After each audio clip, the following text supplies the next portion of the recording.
Hello friends, income tax के cases की series में आज जो केस हम लोग डिस्कस करेंगे उस केस का नाम है Bijni Dooars tea company limited versus principal commissioner of income tax. ये case 109 ITR tribunal page number 105 पर रिपोर्ट हुआ। मैटर कोलकाता ITAT ने डिसाइड किया और इस केस का जजमेंट 20 अक्टूबर 2023 को आया। प्रेजेंट केस के इफेक्ट्स इस तरीके से हैं। इस केस के अंदर एसएससी की असेसमेंट कंप्लीट की गई असेसमेंट ईयर 18-19 के लिए सेक्शन 143 सबसेक्शन 3 के अंदर। बाद में कमिश्नर ऑफ इनकम टैक्स ने सेक्शन 263 के अंदर एसएससी का रिवीजन इनिशिएट किया।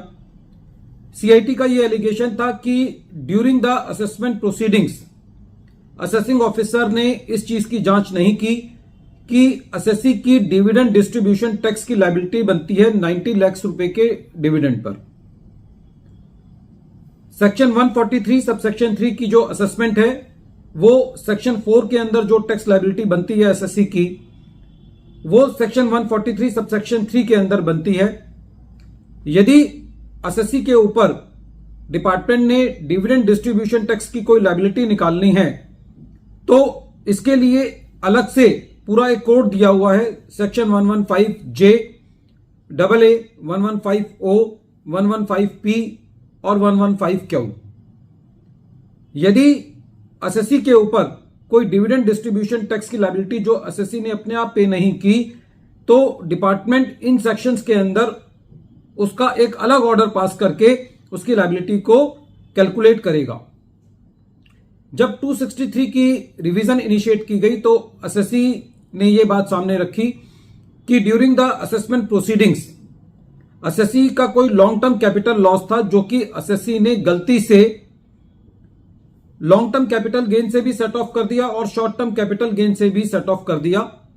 लेकिन यदि उस गलती का सुधार किया जाता है तब भी एसएससी की कोई टैक्स लायबिलिटी नहीं बन रही थी। खाली उसका जो इंपैक्ट आ रहा था वो ये इंपैक्ट आ रहा था कि जो एसएससी का मैट के अंदर आगे आने वाले सालों के अंदर जो क्रेडिट था वो कम हो रहा था। लेकिन ड्यूरिंग द असेसमेंट ईयर जो कि इस केस के अंदर रिलेटेड था असेसमेंट ईयर 18-19 उस साल की टैक्स लायबिलिटी का कोई असर नहीं था।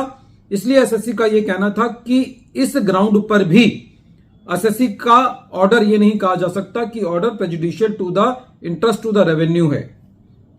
ITAT ने इस बात पे कि जो लॉन्ग टर्म कैपिटल गेन है, जो लॉन्ग टर्म कैपिटल लॉस है वो 2 बार एडजस्ट हो गया है। इस मुद्दे पर भी 263 की रिवीजन प्रोसीडिंग्स को क्वैश किया। अब बात आती है सेकंड मैटर की। सेकंड मैटर पे कोलकाता ITAT का यह कहना था कि यदि कोई रिवीजन प्रोसीडिंग्स करनी है तो वो किसी ऑर्डर के अगेंस्ट होनी चाहिए। और इस केस के अंदर क्योंकि डिपार्टमेंट डिविडेंड डिस्ट्रीब्यूशन टैक्स की प्रोसीडिंग्स को रिवाइज करना चाहता है और अर्लियर जो सेक्शन 143 सबसेक्शन 3 का ऑर्डर है उस ऑर्डर में डिविडेंड डिस्ट्रीब्यूशन टैक्स का पार्ट कवर नहीं है।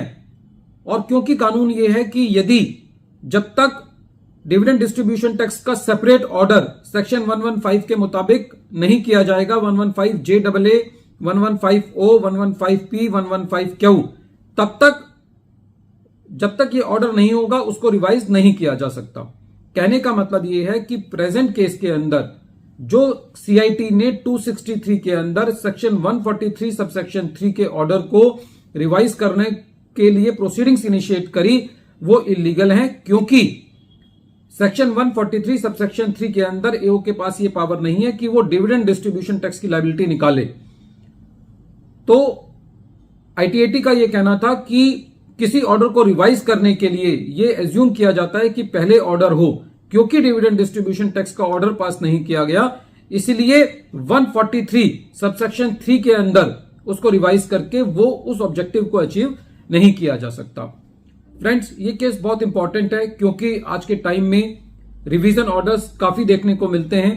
तो सबसे पहले जो सेक्शन 263 की जुरिस्डिक्शन है उसको जांचना बहुत जरूरी है कि क्या कमिश्नर के पास 263 के अंदर उस ऑर्डर को रिवाइज करने की पावर है या नहीं। वीडियो के अंत में एक बार फिर मैं केस का नाम रिपीट कर रहा हूं। केस का नाम है Bijni Dooars tea company limited versus principal commissioner of income tax, और ये case 109 ITR tribunal page number 105 पर रिपोर्ट हुआ। मैटर कोलकाता ITAT ने डिसाइड किया और इस केस का जजमेंट 28 अक्टूबर 2023 को आया। Thank you friends.